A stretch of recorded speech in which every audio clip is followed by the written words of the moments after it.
Welcome everyone to another episode of Dropkick. Here are your Dropkick Tag Team Champions,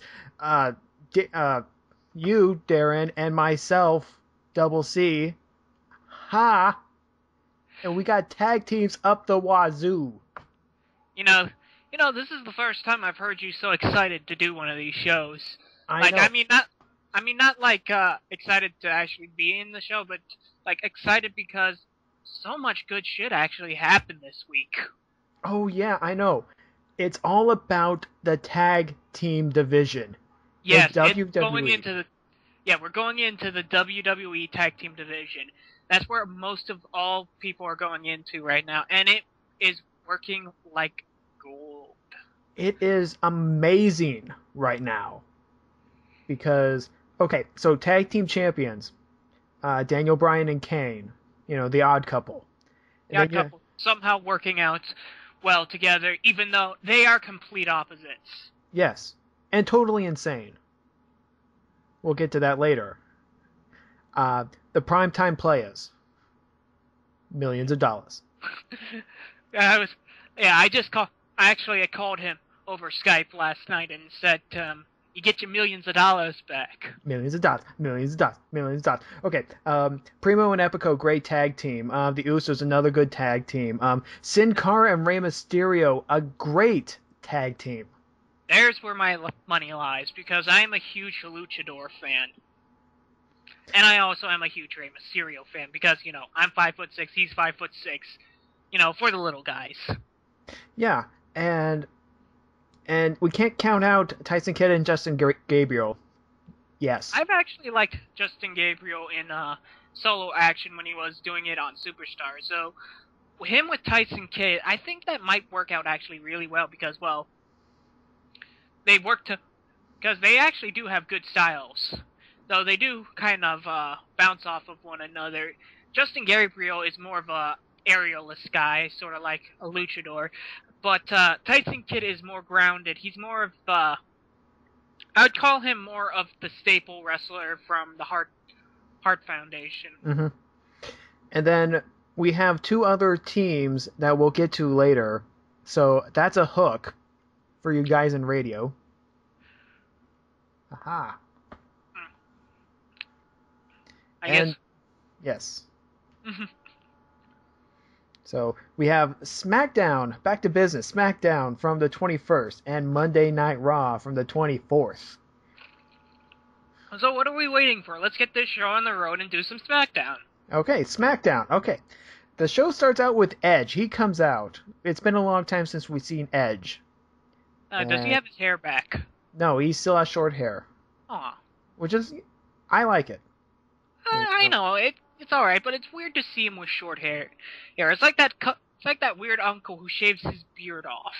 And then you go, what the hell? It's kind of a trend, really. If you've seen the Triple H photo. He has short hair too now. Oh, okay. I guess it is that time where the long hair wrestlers are starting to go out of style. Yeah, that makes sense. Yeah. And Edge talks about he's back to being a fan. It's been a while, and now he's back to watching, and the thing that's interested him most so far was the Kane and Daniel Bryan story, I guess you can call it. He doesn't understand it. Then again, none of us do. Yeah, I think anybody who has watched that is pretty much on the understanding level of jack shit. So, at that time, Daniel Bryan comes out, and he goes that, we are not the tag team champions, I am the tag team champions. And then he brings up Vicky and tries to, push Edge around, try to make him snap. Do something crazy. Because, that's what Edge is known for, being crazy. Yeah, you think you know me. You think you know me. Okay. Tag teams. And then Kane comes out, and he goes, no, I'm the tag team champs. Yeah. And Edge is like dumbfounded at this. I, I was gonna say, does he do what The Miz does and just sit back and enjoy it? Or is he just standing there dumbfounded? No, he just stands there dumbfounded. And then he goes up to Kane. And he goes on about how Kane's supposed to be a monster. And all the times that he and Kane, fought. And the things that they have done. And then Kane goes, I remember that. I'm going to get retribution. And he hugs Edge.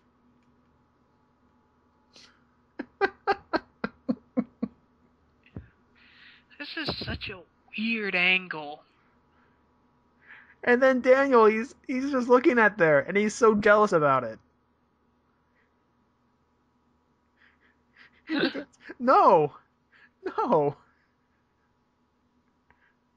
And then, Along with the rest of the audience, most likely. and then they want to go for a group hug, but that doesn't happen. We almost had a group hug, but we are interrupted by Damian Sandow.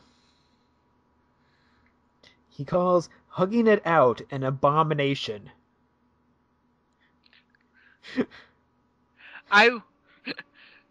Understatement of the century. And then Edge goes, okay, I have an idea. I'm going to poll the audience to see if somebody should fight Sandow. Should it be Kane or should it be Daniel Bryan? Sandow, being, the victim of impromptu matches for a while, goes, no. Crowd goes, yes. So we have our first match of the night. Versus Kane.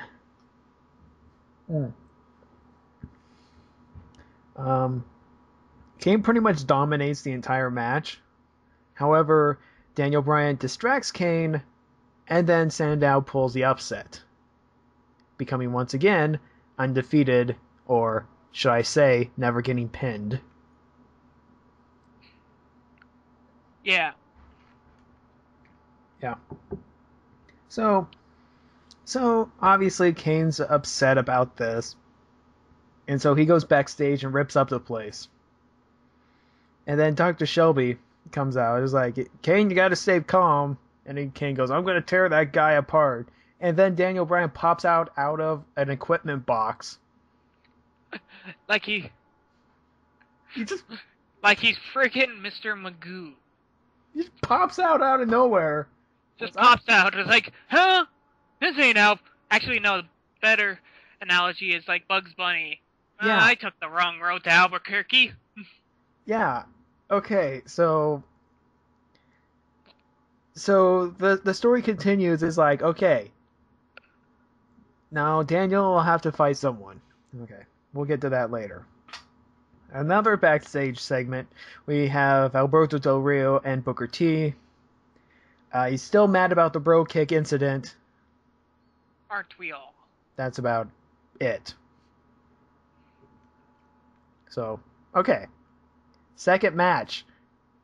We can't, be on a winning streak all the time, okay? So, Layla versus Natalya. I don't know. Natalia's match is always a win for me because she's a heart. Yeah. But then again, you weigh it against Layla, and it's like, for me, it about evens out. It would have been better if it was a Beth Phoenix match or somebody else, or hell, just have Eve in the match. She's at least good, but Layla. I think he was on commentary. I don't remember. I don't think I cared that much. You might as well just call this a bathroom break. Poor Natalya. Yeah. So Layla wins because she's British. I don't know. Because shut up. That's how it works. Okay. Third match. Alberto Del Rio and Dolph Ziggler versus Randy Orton and Sheamus. Okay. Because we can. And for the love of God, I'm going to say this right now. I'm sick of the Money in Bag thing. It has almost been a frickin' year. It's been 3 months. It feels like a year to me. It feels like a year to me. This is the one thing I hate about Money in the Bank, is that they will press this argument and pressure this whole thing like, I have the Money in the Bank, I'm gonna be the new champion. Are you gonna ever use it? No! Yeah. I mean, who wants to see wrestling in a wrestling show? Not me, because Sheamus wins because he's Sheamus and can't tan correctly. And he's whiter than anything else that should be humanly possible. Yes. In fact, I heard one time Sheamus went into a spray tan salon and he came out, just the same. I had a joke in there somewhere. That was a horrible joke, but nevertheless. Okay, so next up. Recovering from that. Yes, Daniel Bryan versus Cody Rhodes. Cody Rhodes is the one who's going to face him. Match is alright until Kane shows up and then pulls the pyro. Then Cody takes the advantage and wins. Our tag team champions. Yes. Yeah, you can tell that we don't get these guys. We're just fucking around with you at this point. Mm-hmm. So then, backstage after the match, Daniel Bryan and Kane are fighting again because, you don't trust me, I don't know, it's your fault. Shelby goes, shut up! And then, I don't know, was Shelby there? I don't think he was. No, he wasn't. But the winners, which was Cody Rhodes and Damian Sandow, show up. It's like, yeah, we're going to beat you guys because we're good. And then Kane and... Because we have nothing better to do. And then Kane's like, no. And then Daniel Bryan's like, no, we're better. I'm the tag team champions. Okay, so they're going to fight again. And we go into that shtick again. Double duty. Mm-hmm. Okay, so... Next match, Brodus Clay versus Heath Slater. Gee, I wonder how this is gonna go. We haven't seen this match in about a week. Yeah, normally I would agree with you. However, something happens this time around. Jinder Mahal and Drew McIntyre attack Brodus Clay with the help of Heath Slater. We have a new stable. And according to several websites, the name is going to be called the Encore. Yeah, that makes about logical sense for them. They are the D show after all. So and that's giving Heath Slater the resident of a doubt that he is ever on Superstars. Yeah, but it's good for these guys because they get to actually be on TV now. Doing something.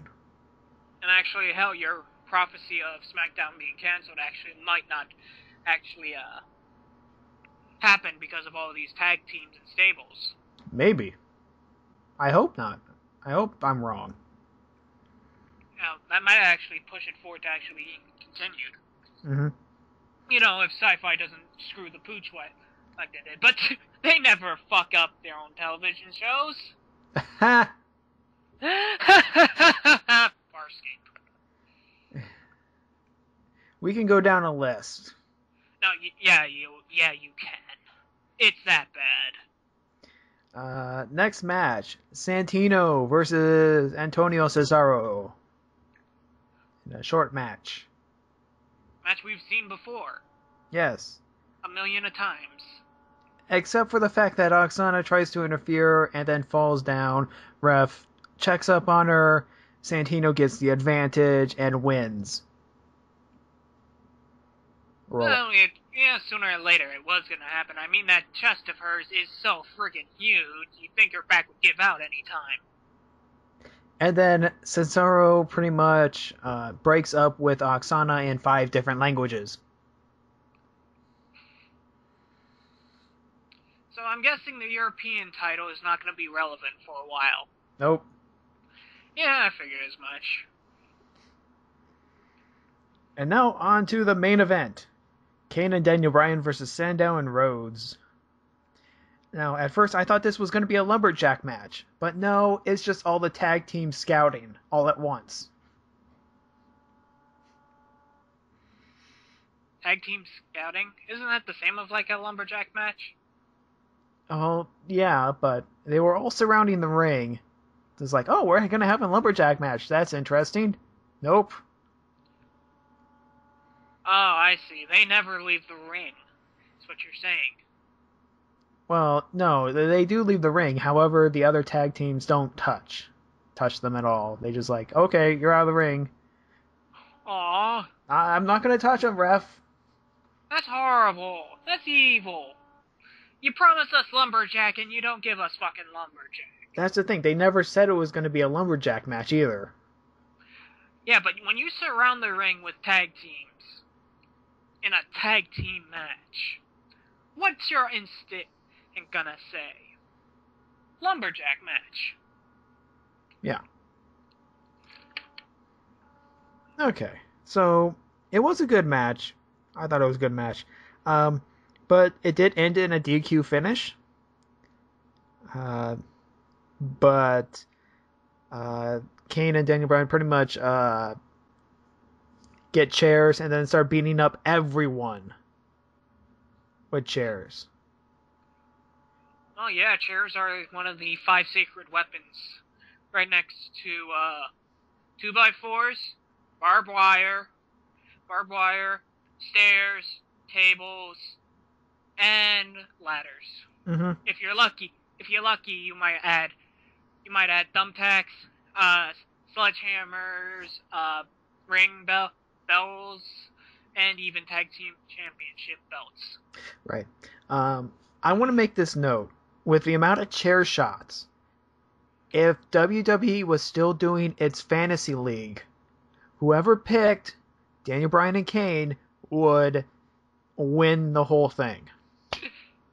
Because they would be because they got so many points on chair shots, I'm guessing. Yes. It happened one season when somebody picked Batista, and Batista went crazy on someone with a chair and hit him like 12 times.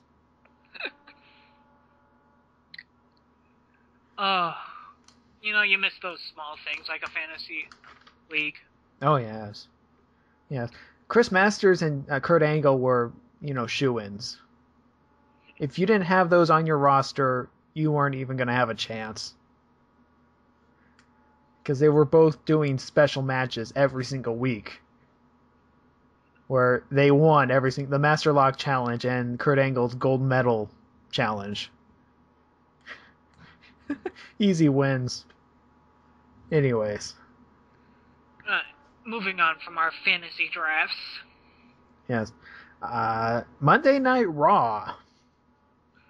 Yes. This was an interesting show. Yes, it was. It was a good show. Interesting. And showed us the departure of Cena for a little while. We're not going to have Cena for a while. But I'm getting ahead of myself. Yeah, you're way ahead of yourself. But first we have CM Punk. We have to talk about CM Punk a lot here because CM Punk is going to be CM Punk. And CM Punk is going to have a sit-in. Of course. Paul Heyman's there too. He shows everyone about the foot on the rope thing, which we discussed last week. Yeah, we've already gone into lengths about that. And you've gone into lengths about that for me. He won't shut up about it, folks. Yeah. I have to put up with this shit all the time. Foot on the rope. It's like on the D&D game we're in. And he's always going on about the damn foot on the rope. Yeah, okay. So, Heyman wants the ref to come down and resign. Ref comes down, he admits it was a bad call, and Heyman pretty much gives him a blindfold with the WWE logo and the NFL logo. a reference to the replacement refs, who at the same time blew a call in the Seattle Seahawks Green Bay Packers game. Yeah, it's just ref. I get now why they're doing the whole refs thing.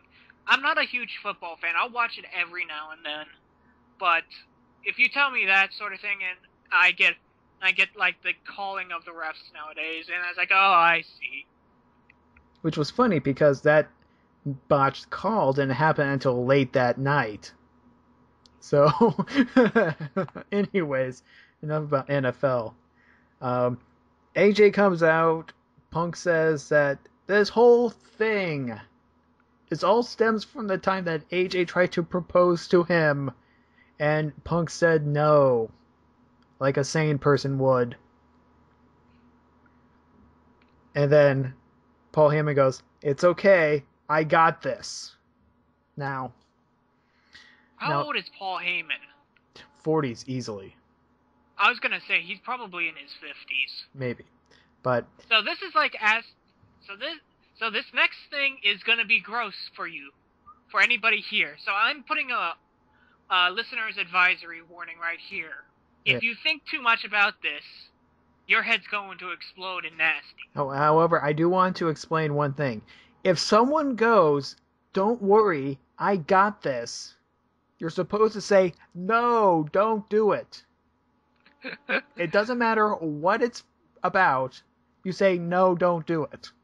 Yeah, that's pretty much like the same rule. I'm going back to D&D. Whenever somebody says, "I got this," you say, "Fuck that shit, let's gang up on him." So, Paul Heyman goes, "I want you to marry me. Become a power couple in wrestling." And all of you who out there know how old Paul Heyman is right now. And that AJ could be considered his daughter of how young she is. You are all probably puking in your chairs right now. For all those who do, I have to say I'm sorry for this incident. So, AJ thinks for a bit and then slaps him. Like any sane person would. Wait a minute.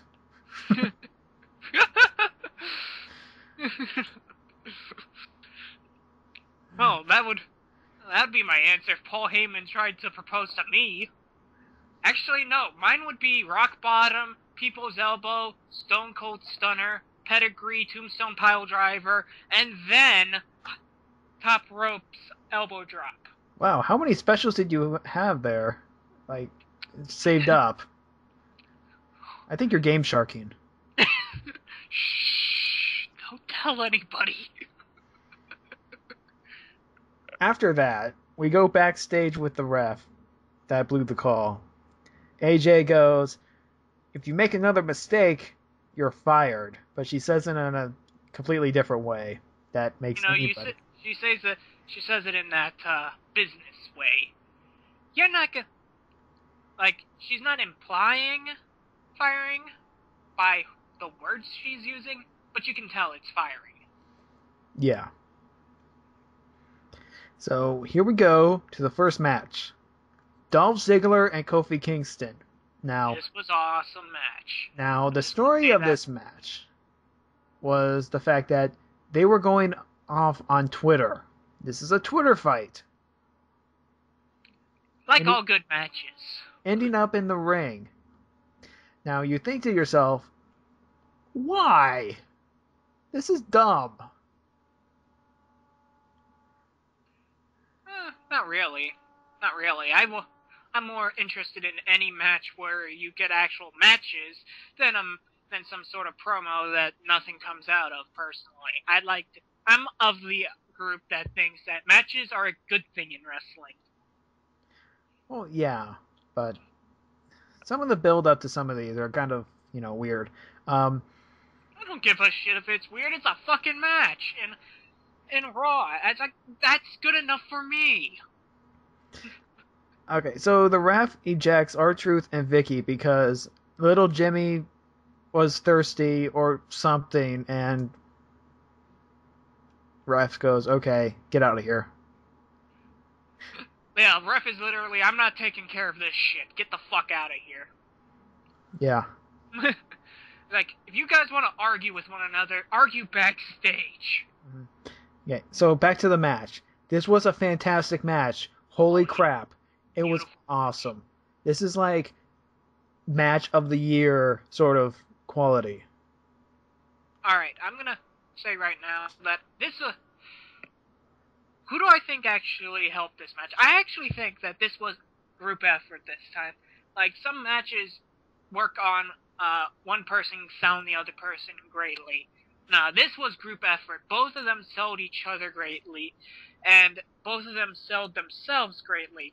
You know, as much shit as I give Dolph Ziggler, it's mainly because of his stupid gimmick, Vicky Guerrero, and the stupid Money in the Bank thing. His wrestling I could watch all night if it was any of that other shit in the way. I'd give up on the gimmick and say that's fine as long as it didn't have the stupid Money in the Bank thing. But yeah. This was very... And of course I can watch a Kofi Kingston match. Sorry for interrupting, Casey. It's alright. Okay, so yeah, so they go back and forth, finishing maneuver after finishing maneuver, off the top rope, reversal, counters, everything. But Ziggler wins with a zigzag out of nowhere. I think he's starting to gain some momentum from Randy Orton, where he's able to pull out his finishing move whenever he wants. Yeah. But then again, that's probably impossible because zigzag is a back maneuver. And how long are you gonna ever get somebody behind you? Right. Before we get into the vignettes, I do want to make a comment that the social media ambassador Chris Angel was mentioned. I have a little bit of beef with Chris Angel. What, him being an illusionist that is overhyped? Well, besides that, and also besides being called the Magician of the Century. Yeah, he's an alright magician, but I don't call him, like, the greatest magician ever are. Okay, so this is my beef with him.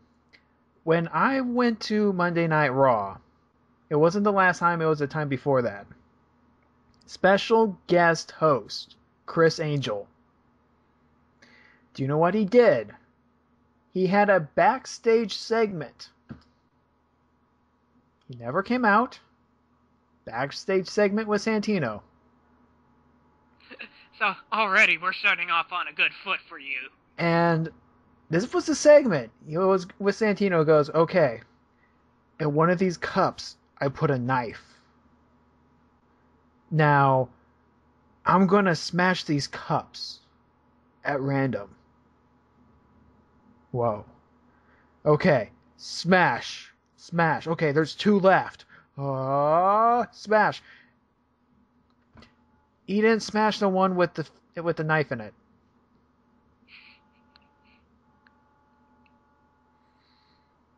Okay. That's actually a kind of a lame illusionist trick. Yeah. I mean, you're not going to try to make yourself fly with wires. You're not going to try to do the do some 52 card shuffles. Mm-hmm. Penn and Teller this shit up. Oh yeah, that's right. I think this was also the same Raw where we had the whole Karma incident and Big Show got ran over by a car. If you could pull off that better than your stupid illusionary tactic. In front of a Portland Trail Blazers merchandise stand that was backstage. Good job with that, guys. Thank you, Paul Allen. Are you done? Or are you going to be on this for a while? I'm done. I'm done. Alright. I'm done. That's good. Okay. Alright, now that we got the shit out of the way. Okay. Therapy session. Kane as the waiter. Which I would honestly not like, because you don't know where that mask or those gloves have been. You have to sanitize that shit, man. It's been on sweaty, oily men. I don't want that all over my food. And half the time, it's being exposed to extreme temperatures, which probably increase bacterial growth. Actually, no, that actually kills more bacteria than it does. Yes, but it could also increase if it's out in the danger zone. Yeah. Yeah, but knowing Kane, he would just flame broil it. So he makes everyone sick because he mentions putting hairs in everyone's food. Yay. I forget, did he put his hair or Daniel Bryan's hair? Daniel's hair. Deep Yeah, I would be sick of that too, especially if it was beard hair. Yeah. We also know that Raw Active team name.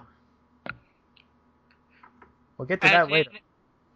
Wow, it's like, of all the shit you could do the Raw Active stuff with, I'm all for, like, them doing Raw Active with matches, because that's actually a cool idea, in my opinion. Yeah, okay. So, next up, we have the Primetime Players versus Santino and Zack Ryder. This was a squash match, if I remember, right? It was. Let's see. Titus O'Neil wins with the Sky High. Still love that move. I'm partial to it. It's better than some others. I mean, well, mainly because D'Lo Brown did it. Oh. There you go. Okay, so we have a special guest for Monday Night Raw. It's Mick Foley. He comes out and talks about Punk. CM Punk interrupts. Foley says he's disturbed. They go back and forth, back and forth. I can't describe it in detail well enough. You have to see it. This was a great promo for both of these guys. It proves that Punk knows his shit. Yeah. And proves that Punk can sell off his character. Yeah. This is one of those promos where you go to YouTube a year or two later and you rewatch it and enjoy it. Yeah. And during the entire time, I was actually watching the Hell in the Cell match that they were referencing. I was rewatching that to get the old glory back of Mick Foley. And also to show my mom why this guy's so legendary. Yeah, this was gold. This was just pure gold. Yeah, I think Mick Foley sold this more for me than Punk did. Simply because of how good his speech was at the end. Definitely. We also have another announcement. This was on during the commercial break, but we have the answer to what's going to happen to the NXT block.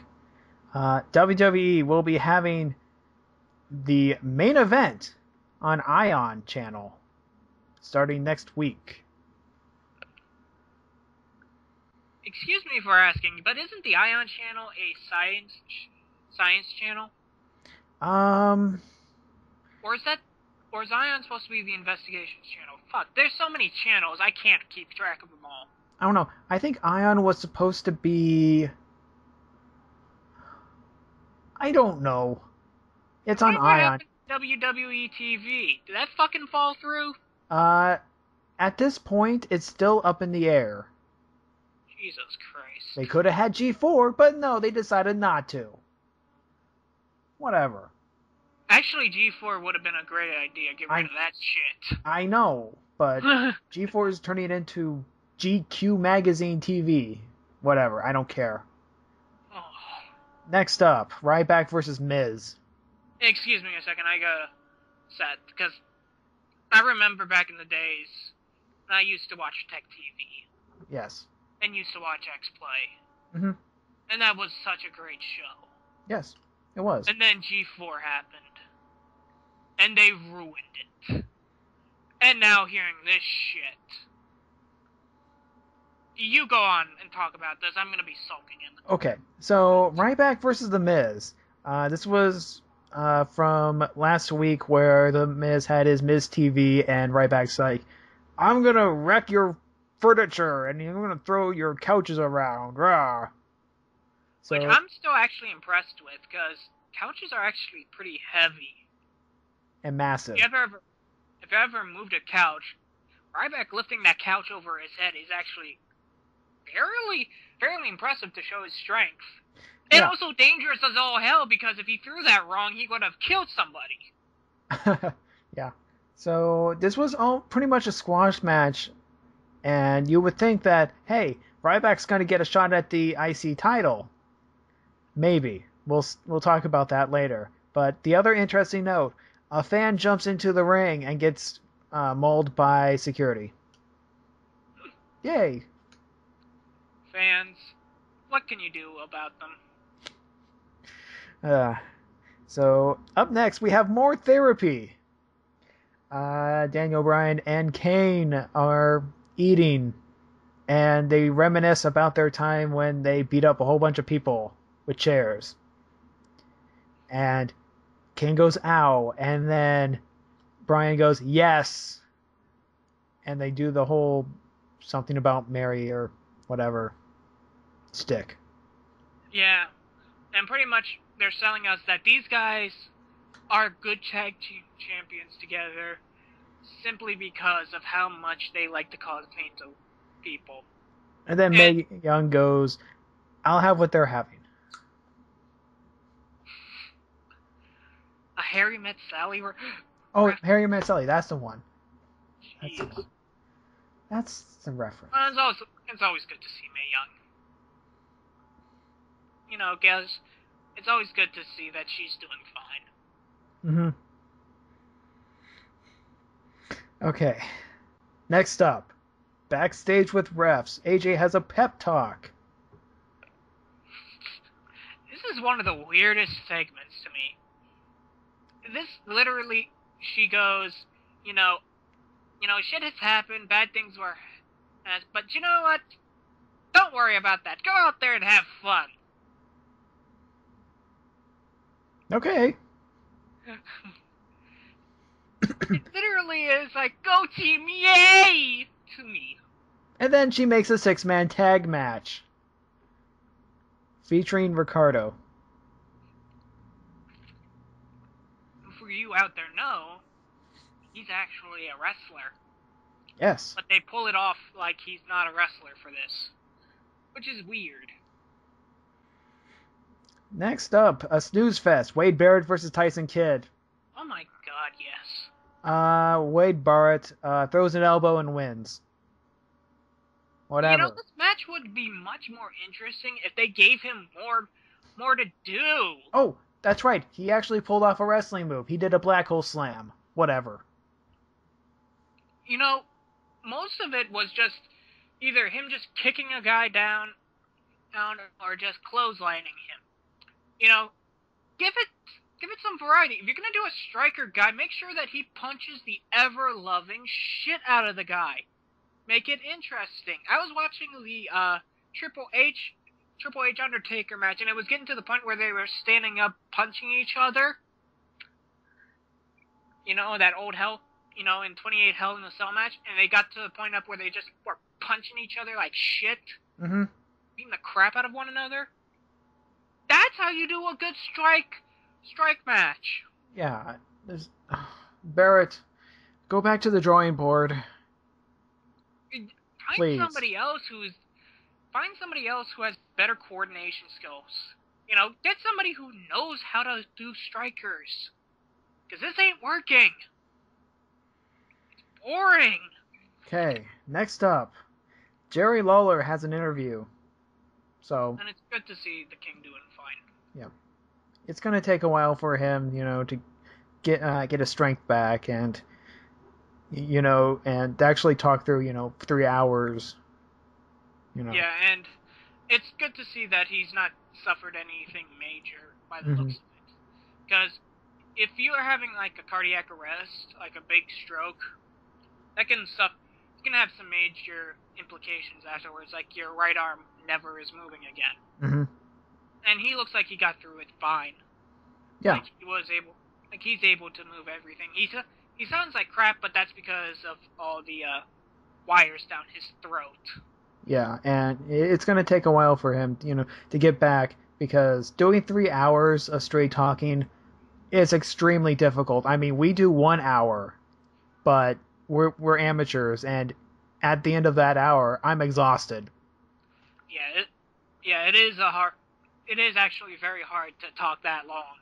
And you also got to make sure that it's good, relevant, and also that you're actually talking about the matches or talking about what's going on in the ring. Mm-hmm. It's really hard. This isn't an easy job for announcers. I give shit about announcing like crap, but you gotta know your shit. Mm-hmm. That's why people like Booker T, like Jerry, like Jim Ross, they're good announcers. Cole is a fine announcer, but he's still working on knowing his shit. He's getting better. And I actually do like this Cole a little bit better, though. It seems he's gone in the different direction from from heel loving to face loving, and that's just annoying. That's just as annoying as heel loving. Yeah, it was. Honestly, I find it's best when he's just the middleman, just reporting what it is. Yeah. Let's see. After that, we have that 6-man tag match we mentioned earlier.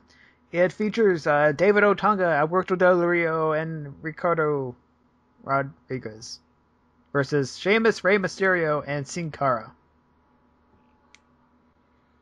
Now, something interesting in this match. I think it was cut from my Western feed, but apparently Sin Cara got unmasked in the middle. Oh yeah, I saw that. It wasn't that he got unmasked, as they Alberto pulled the mask too high, and you could see his eyes. Mm-hmm. You didn't see his hair or anything, but you could see like his eyes closed. Yeah. You could see his face. Yeah, there's pictures out there. I did not get to see that. I actually saw that with my Eastern feed, and I got to saw that. And that was cool to see. But yeah, I had to laugh a little bit. Oh, Sin Cara, you are such a botcher. So even trying to keep your mask on, you botch. Mm-hmm. But Sin Cara picks up the win from a springboard senton bomb, which was actually pretty cool. That was actually a very nice thing. What happened was, it was Ricardo Rodriguez. I think he got like his shirt ripped off by Sheamus, who did the 10 chest pound on him. I don't know what to call it. Mm-hmm. It's like the 10 punches on the top rope, but instead it's on the side of the rope, and he's doing his chest pound thing against the guy. Yeah. He leaves him there tags in, I think he like calls over Rey Mysterio to do 619. He pulls that off. He tags in Sin Cara, and he does the senton bomb. And picks up the victory. Mm-hmm. So, yeah. That was alright, I guess. Well, I thought it was fine. Yeah. Go ahead. I thought it was a decent match. Shows how Rey Mysterio and Sin Cara can work well together. Rey may be a little bit older and not as good as he is, which is a damn lie, because he's been more impressive to me the last few weeks than he has been for a while. Yeah. Sin Cara, while a giant botcher, and there's no arguing that he is, can learn a lot from Mysterio, who has been in the business a lot.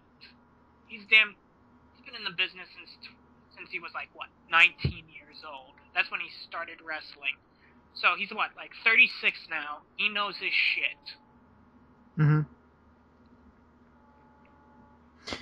Okay, so next up we have more therapy. Now. Is this the one where Daniel Bryan morphs on to Dr. Shelby? Yes, this is the one. So we go, okay, now you have to eat each other's food. Now, if you know anything about Daniel Bryan, is that he's a vegan. meaning he doesn't eat meat or anything that's closely related to meat. And he eats a meatball, which is probably a tofu meatball or whatever. But the funny thing about it, in the background you can vaguely hear, "That's a spicy meatball," from someone in the crowd. Jeez. You know, you try to take things seriously, but the damn fans, they're just snarky as all hell. I love it. You know, you get a good crowd, they can have some fun with this shit. You get a bad crowd, they're just gonna be annoying. Mm-hmm. So, yeah, so Kane eats a salad. Which honestly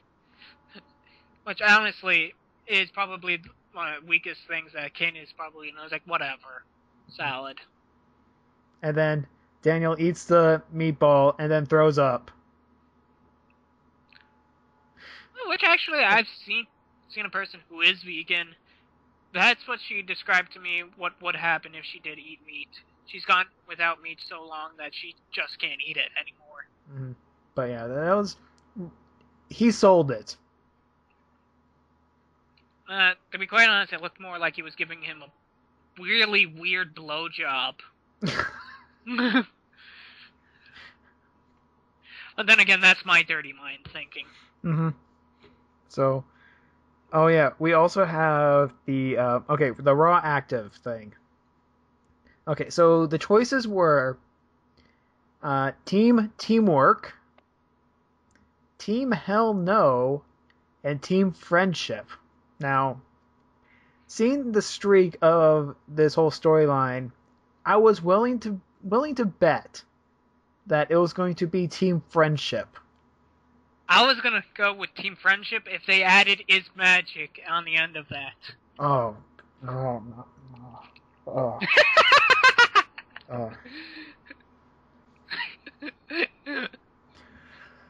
After that breaking of Casey, we do not need to bring in that television show into professional wrestling. We have enough problems as it is being wrestling fans from the general public. We don't need to bring that into it, too. Oh, good. This is gonna be fun talking to a few brony friends tomorrow. So, but I go, Team Hell better win. Hell no. And it did. I was thinking Hell No probably is the best choice.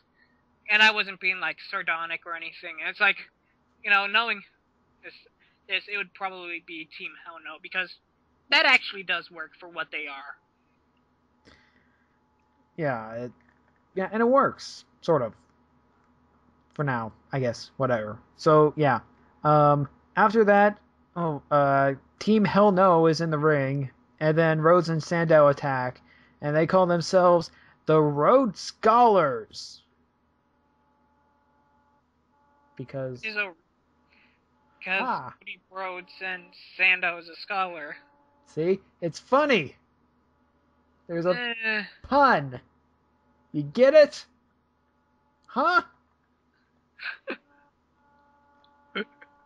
You're gonna punish me for that is magic reference, aren't you? Oh yeah, oh yeah. What else is punishing? This next match. Layla and Alicia Fox versus Eve Torres and Beth Phoenix. I had to watch this fucker. I couldn't crap.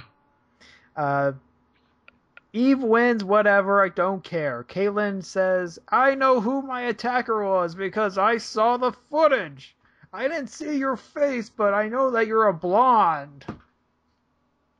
And everybody assumed it was Beth Phoenix.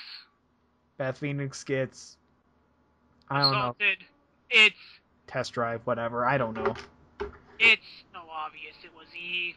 A blind man could see it. No, crap, how did The Rock put it? A blind man coughed up in the basement would be able to notice your ass. Whatever he said, like, to John Cena. Yeah. I forget what it is, but that's how I feel about it. Yeah, so it was a blonde. I don't know. Who ran over Caitlyn? Was it? Let's see, Kelly? Beth Phoenix? Rikishi? It would have been hilarious if it was Rikishi. I did it for The Rock. I did it for the people. I did. Yes, if you did it for the people, we would all thank you, Rikishi. But, honestly, do you care? Not really. Does anybody care? No. Who gives a shit about who hurt who in the Divas match? And that's the sad thing of it all. It's like they are trying their hardest to make it relevant, and we just don't give a shit. Yeah, bring more tag teams. Triple H, give us more tag teams. You know this is his doing. Okay. If it is his doing, I am going to full-heartedly agree with his whole tag team thing. Okay, so here's our main event. Yes, this was the main event. Brodus Clay versus Tensai. Yeah, this would be considered a main event. Because this was the last match of the night. I almost wish I had video right now, because I'm just spinning in my chair, arms in the hair. It's like, oh, okay, yeah, that's a great match. Main event. It would have been a great match, but... it would have been a great match, but if somebody didn't interrupt it, oh, pooey. Suddenly, the Big Show shows up. Delivers one of the weakest punches to Tensai I have ever seen. It's supposed to be his WMD punch, but looked like shit. Yeah. Okay, so probably the camera work. Yeah. I'm gonna blame the cameraman for this one. Yeah. Holy crap, Big Show, he punches people. That's the end of it. He punches two big fat guys. Which I do have to say, Big Show looks way much better than Brodus and Tensai. Yeah. He looks like an actual giant athlete. He's actually looking pretty ripped for a guy his size. Oh yeah, that's definitely, especially compared to when he was at his worst, which was when he was ECW champion. He looked awful. He looks amazing. Yeah, it was yeah. He looks great, and it's actually nice to see Big Show back. As stupid as the match was. Yeah. Don't get me wrong. This was horrible. Yeah, and guess what? On SmackDown this Friday, Randy Orton versus Big Show. Yay! Which, knowing Orton, he's going to just be looking at the camera doing googly eyes. Googly eyes pound the mat RKO.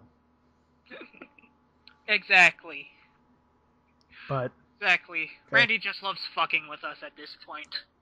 So now we have the moment that some people have been waiting for. John Cena with his medical update. Because he has surgery on his elbow that we covered last week. Apparently it was worse than we thought. To this? What? You were looking forward to this? Not really. Some people were. I just felt empathy towards this.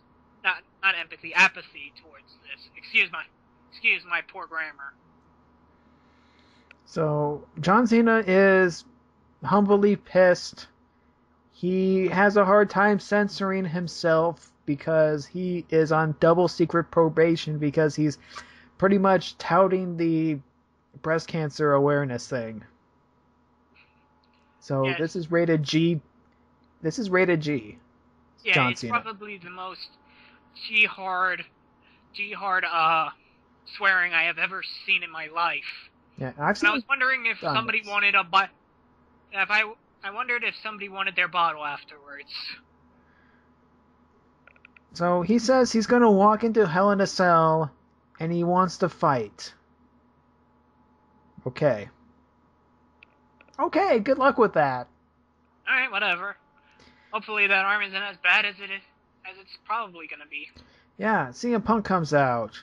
Again, he says, I don't want to face you, Cena, because there's a lot of other people in the back who could use this title shot, to get a shot at me, because that's the truth. And it is. And everybody agrees with him.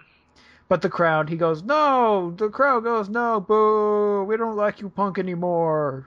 Because you're not like John Cena, you insult us, boo! And Paul Heyman, boo. Because Paul Heyman is so much more fun. I'm not feeling anything for the Paul Heyman thing, to be quite honest. It literally just feels like something added on. It is. Yes, CM Punk is a Paul Heyman guy. I get that. That's what it's meant to be. One of his bigger heroes is mentoring him now. I get that. But yeah, I just don't feel anything towards it, to be quite honest. Yeah, I do admit that it does feel tacked on. Maybe last minute or something like that. However, I'm still enjoying it. Because Paul Heyman's on my TV screen. I like that. I'm not as happy with that, because I'd actually like a more purpose to it, besides just him being a showboat, voice of the voiceless. Three-time generation voiceless. Love that. That's awesome. So Punk goes, I'm going to turn my back, and if you don't leave, I'm going to beat you up. Because you got a broken arm, and obviously you can't defend yourself with some sort of weapon you probably brought in the ring with a sling. That would just be silly. Yes, it would be. So he turns his back, Johnny Cena. Johnny Cena? Johnny Cena. What are you, a special guest now? Hi, I'm Johnny Cena. I want to be your WWE champion. No, I have two modes of promos. I have my, hi, I'm John Cena. And the other one, I'm John Cena, I'm going to beat you up. I was actually just doing the reference that special guest stars just always screw up names of wrestlers, like John Sheamus. Oh, okay, what just happened? Okay, Now that we're all confused. Yes, we're all confused. So, John Cena attacks with a lead pipe. In the billiard room. Even though we all know it's actually steel, but it's a lead pipe. We're gonna give you lead poisoning with this lead pipe. I don't know. So... It's a pipe. Honestly, it doesn't matter if it's a lead pipe or steel pipe, honestly. It's a weapon he brought into the ring. And just so he could slam it against CM Punk. Yeah, so Punk escapes. And selling that injury like a son of a bitch. Yeah. And he sees Mick Foley backstage, and he beats Mick Foley up a couple times. He kicks him. Foley goes down. Literally, he just kicks him. That's all he does. Yeah. And then Punk goes, okay, now what do you want?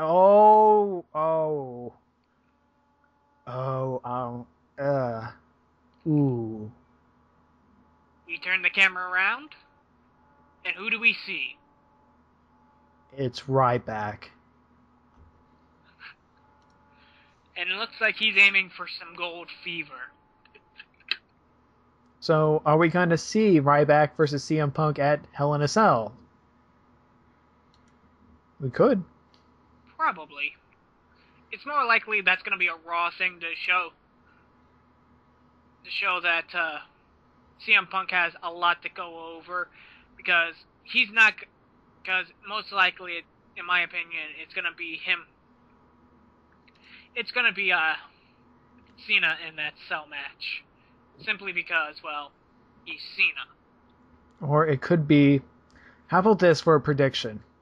It will be CM Punk versus Ryback for the WWE title in Hell in a Cell, because it's a Hell in a Cell pay-per-view, whatever. That part doesn't have to make sense.